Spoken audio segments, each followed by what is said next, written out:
So next speaker, Dr. Sonu, he's here, Dr. Sanjay Chaudhary. So I would like to thank Dr. Sanjay Chaudhary for making us for this course. A very high volume, prolific surgeon, I think one of the India's most experienced ICL surgeons. So thank you, Dr. Sanjay, for making us. And I think we'll benefit from your talk, your experience with the ICL.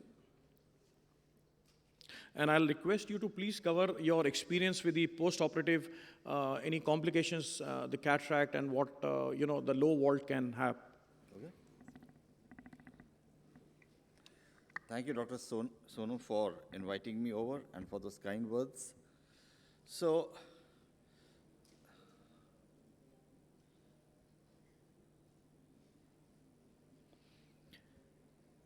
okay. So, I was given this topic of long-term outcomes after ICL surgery. So now I've been doing ICLs for about 19 years. A fair amount of experience that has gone with these ICLs, right from the time when the model was V4 without a hole to the present time when the model is V4C with the hole. And I've had experiences all through my journey, some of which I'll share with you. So, the biggest fear which most of the ICL surgeons have, the first thing they have on their mind is cataract. Sir, what are the chances of cataract? Because you're dealing with a young patient, a healthy cornea, a healthy crystalline lens, and you don't want a thing like cataract to happen. So, cataract could happen because of two reasons. One is the ICL crystalline touch, and two, because of excessive irrigation in the anterior chamber, and probably the fluid jet hitting the anterior capsule. So, I would talk about the first, the ICL crystalline lens touch. In this, my talk would be in two categories. One, where there was a hole, and one where there was not a hole. So this is the vault, just showing you the vault of an ICL as related to the crystalline lens, and this is about 500 microns, plus minus 250 microns. So that means 250 to 750 is the perfect range. This guy, a high myope, this was the lens without the central hole. He was operated about 16 years back. And there was this, you can see that typically an ICL crystalline lens touch here. This was the pupil dilated, and you can see the entire form of the ICL. Can you see that? And you can see there is a whole line up this area where there is an ICL crystalline lens touch. And we could see that, but those were the early years, just 2 years into putting ICLs. We didn't know what to do. We talked to some of the colleagues who had some experience, to our international friends at conferences. Sir, what should I do? Should I remove it and replace it with the higher size lens? Because the vision was just perfect. And the patient was very comfortable. He didn't want anything. He's got his perfect vision and is very happy. He's not complaining. Now, what do I tell him? That your ICL is touching and I need to change it with another ICL. Somehow, we came to the conclusion, okay, let it be, let it go. So we let it go, but we followed him up every year. And it was in the 5th year. It was in the 5th year that he developed what is this small anterior subcapsular opacity here. You can see that on the slit lamp here. Now again, we are still into the era where the central hole had just about come in. And we were wondering, now what should we do? Should we take it out and put it with a central hole with a higher vault?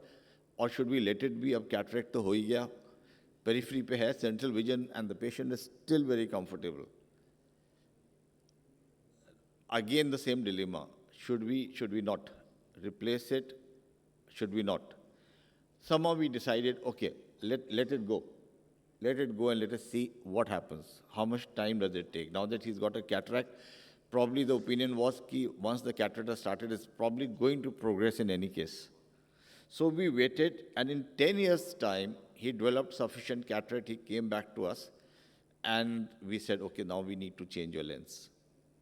So it was on the 10th year that we finally operated on him. I'm missing those slides somewhere. I don't know where those slides went. Anyway, so this was another case, again with the V4 model without the hole. You can see this retroillumination cataract, anterior subcapsular. You can see the slit lamp illumination. You can see the diffuse illumination. So these are just small specks, anterior subcapsular.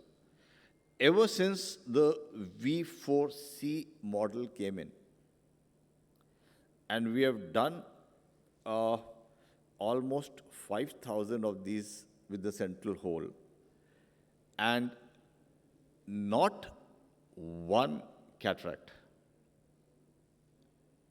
Not one cataract, very surprising. So still we say there could be one odd case somewhere who's complaining of a cataract, but this experience has been shared by all phakic IOL users who are using these lenses with the central hole. Right, Kamal? So that fear that this phakic IOL, IPCL, ICL, biotech, whichever, the cataract incidence is almost negligible. Until and unless the surgeon causes the cataract by touching the capsule while during the surgery. Yeah. That's an exception. Otherwise, you don't see it now. Okay. Now, so even with low vaults, see this patient with a vault of 84. This is the minimum natural vault with an ICL. Even if the ICL is totally flat on the crystalline lens, it will have a natural vault of 80 microns. And even with low vaults follow-up for 10 years, no cataract. This is almost touching at the periphery, just a central vault there. But because the fluid is moving, there is no aqueous stasis through the hole, the cataract, it seems, doesn't develop. The proper nutrition is going to the anterior capsule, so that activity does not set in. So, lots of people who are the net-savvy people, they have somewhere read about cataracts with ICL, and they have this first question in their mind, sir, what about cataract? Will we have a cataract? Everybody is already aware of the phakic IOLs. They have read everything about it. They have seen all the complications happening. So, this is what we tell them. But however, we do not say that the incidence is zero. We say the incidence is negligible, 0.1%, because saying zero may not be the right word, because somewhere may have reported a cataract. I tell them it is safer than going out on the road. So the road risk is more, but you still come here.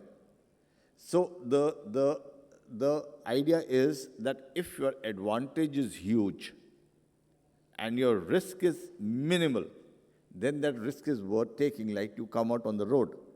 The same thing is with an ICL. The risk is even less than what you would have when you go out on the road. That's a very convincing line for people. So in rare situations, things can happen, but well, rare things are very rare, but in any case, you don't get to lose any vision. So that is again very, very encouraging. Okay, now this is a very important topic which I want to discuss with you. The excessive irrigation or fluid jet hitting the anterior capsule. Now, this is not a long-term effect. This may be a short-term effect. Now, look at these images. On the left, if you look at this image, the first thing you would get in your mind is visco on the crystalline lens. Even when we saw this slide for the first time, one of the speakers said, okay, tell me what is this?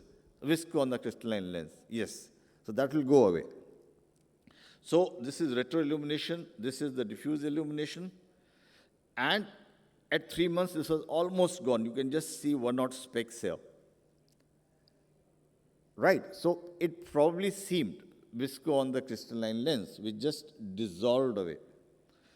But then if it was visco on the crystalline lens, what if we start doing surgery without the visco? Which I then started, not exactly because of this, but just it was faster and I was not using the visco. So my early post-op rise of IOP became 0. What we were just talking about right now. Early post-op rise because of visco, 0. No headaches, no pain, cornea crystal clear, vision is almost good in 2 hours. So I got another strong proponent of visco insertion. We all started with visco hydro insertion of ICL. And to my surprise, one day, after 2-3 years, I again had a similar position. You see this? And again on a slit lamp, you see this kind of an image. I said, now where is this coming from? I'm not using visco. Then maybe I thought that it could be because in the injector you use a little bit of visco, but the amount that is showing here is not even the amount that I push in through the injector and I just suck it up immediately. That little bit of traces. Well, where is this getting from? But then this also started resolving over a period of time. This is the 30th day post-op. So we thought, okay, something is happening. But then for years, nothing happened till one day again we had a jolt like this. In the previous versions, at that time, I didn't have an ASOCT, but now we had an ASOCT to see exactly what is happening. And we also looked up the literature. And the literature said that now first reported, this is just a few years back, anterior subcapsular vacuolar changes of the crystalline lens in patients after phakic IOL. So anterior subcapsular vacuolar changes, which kind of mimic an anterior subcapsular cataract. So this same patient, which I showed you here, this patient, after 6 months, the peripheral area is almost clearing up. It's all collecting in the center. And look at this, what is happening. At this time, we have our OCTs, ASOCTs working very well. You see this anterior subcapsular changing. It's all collecting. From the periphery, it's collecting towards the center. And in the center, it's showing this vacuolar change and a deposition of this lenticular matter under the anterior capsule. So the take-home message from this part was that visco has no role in inducing subcapsular vacuolar changes and cataract. So do not fear a visco. Visco may be okay that you have an immediate post-op rise of IOP, but it is not responsible for cataract. It actually does not stick to the anterior capsule much. Excessive irrigation, that is the culprit. And when you're putting in jets under the ICL, you're taking that jet under the ICL and trying to irrigate out that visco because you're afraid that is the visco that is going to get stuck into the trabecular meshwork and cause an early IOP rise, and patient will be screaming in the OPD and saying, what have you done to my eyes and whatever. So that puts the surgeon on the back foot. He tends to irrigate more, and that is where the problems start. So I have totally converted to hydro insertions. And that visco is so minimalistic, it really doesn't make a difference. And I work on low IOP settings, low bottle heights, minimum irrigation flow and irrigation time, and do not irrigate in the narrow space between the ICL and the crystalline lens. That is the rule. Put it in your mind and you will be very safe.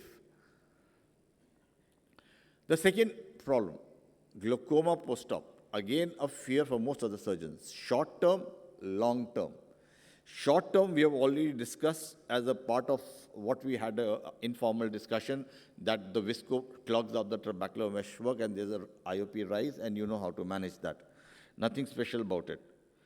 I'm talking about a high vault, a very high vault. So see on the left, it's a very high vault. The AC is very shallow. You can see the contour of the cornea and the contour of the iris. And you can make out that this is a very high vault. And this is a pentacam. Why we did the pentacam was because the pentacam gives us a picture of the cornea with the iris and the crystalline lens all in one. The ASOCT, the ones which we have right now, may not take the whole picture in one go. but it gives you a better resolution. So you see in the pentacam picture the kind of profile of the iris, but still there's a clear space continuing from the center to the trabecular meshwork. And this vault was 1,456, over 1,400, which is not only high, it is very high. The question was, should we remove it? The pressure is normal, the vision is normal, everything is fine. We have done the specular, we are keeping a track on the specular counts. We let it be. And the patient is still doing fine after 3 years. And what is interesting is this situation. Another situation of a vault which was 1,583, 1,600 vault, 1,600. You would say you are crazy of not taking it out and placing it by a size lower. Again, the whole space between the iris and the cornea is clear, so the access to the trabecular meshwork is okay. This was day 1. At 1 month, the vault decreased. From 1,600, it came to approximately 1,500. A decrease in 100 microns. Why? I really cannot explain that. Maybe some of the faculty here can help me. At 8 months, it decreased by another 100 microns, 1,300. At 14 months, another 100 microns. It's just going down. So the inference could be that if your vault is high, maybe just watch, wait and watch, things could get better. Now, this is a very high vault. This is touching the endothelium. Something has to be done about it. You can't let this pass. So, this is the same patient, such a high vault. There was ectropion of the uveal tissue because the iris was rubbing strongly against the ICL. Very high vault. We had to take it out. So here we plan to take it out and see there's hardly any space in the AC. Even the instrument can't comfortably go into the AC.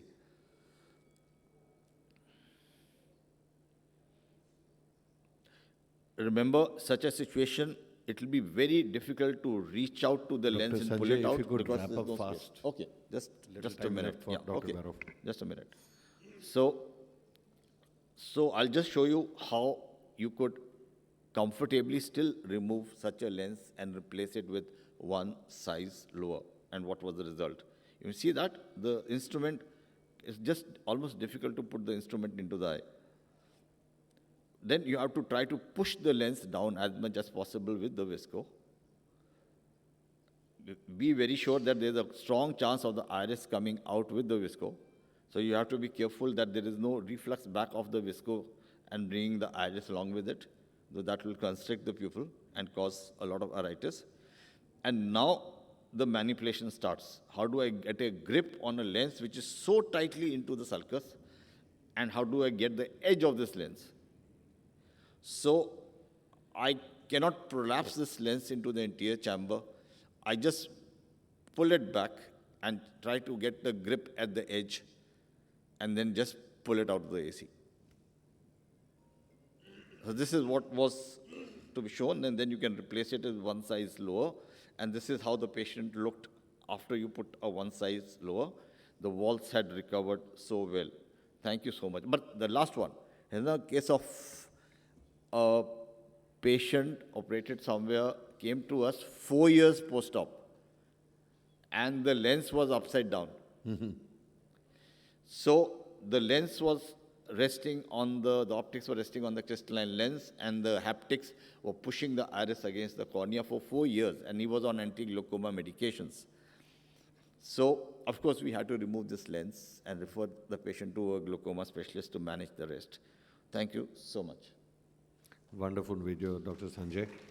I think you shouldn't get scared seeing such videos. We don't see these complications very often, but yes, when they do happen, they can be nightmares. So over to Dr. Gaurav.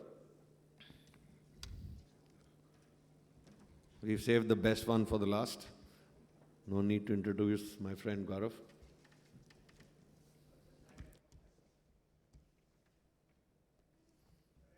Yeah, please. Yeah, sure, sure.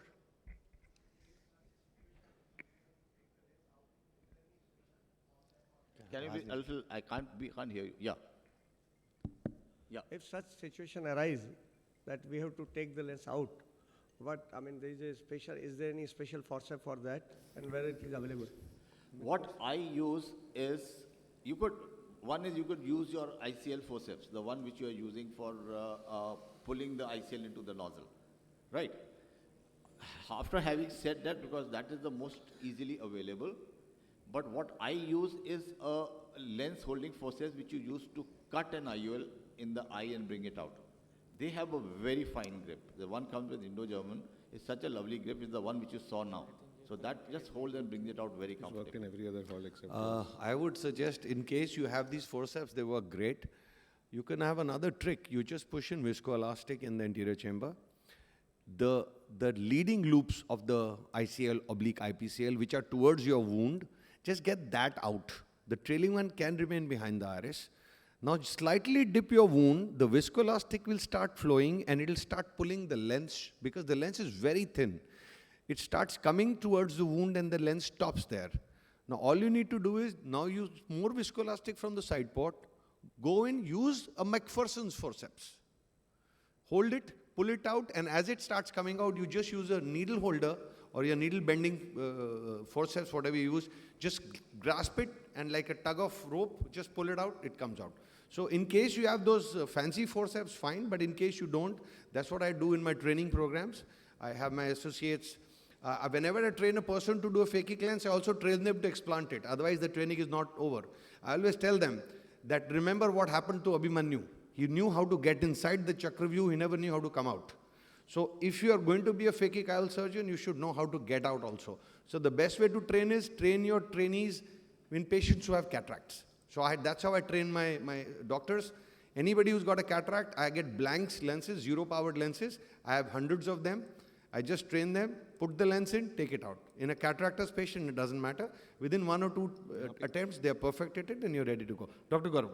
Secondly, sir, which point it should be hold for the haptic, in the central part, optic portion of the haptic?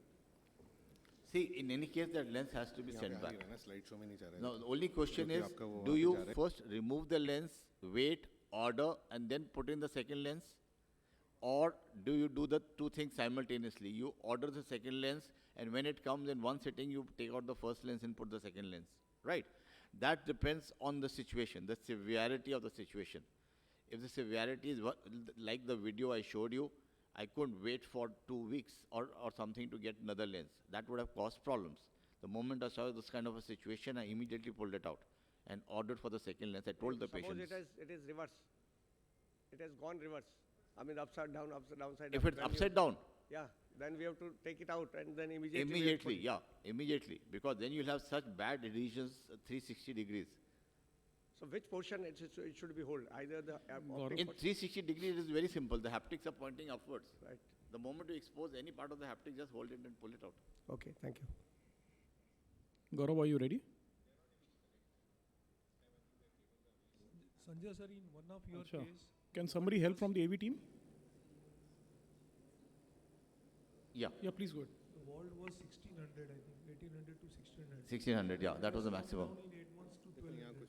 Yeah. I still don't know. I said I really cannot explain that myself.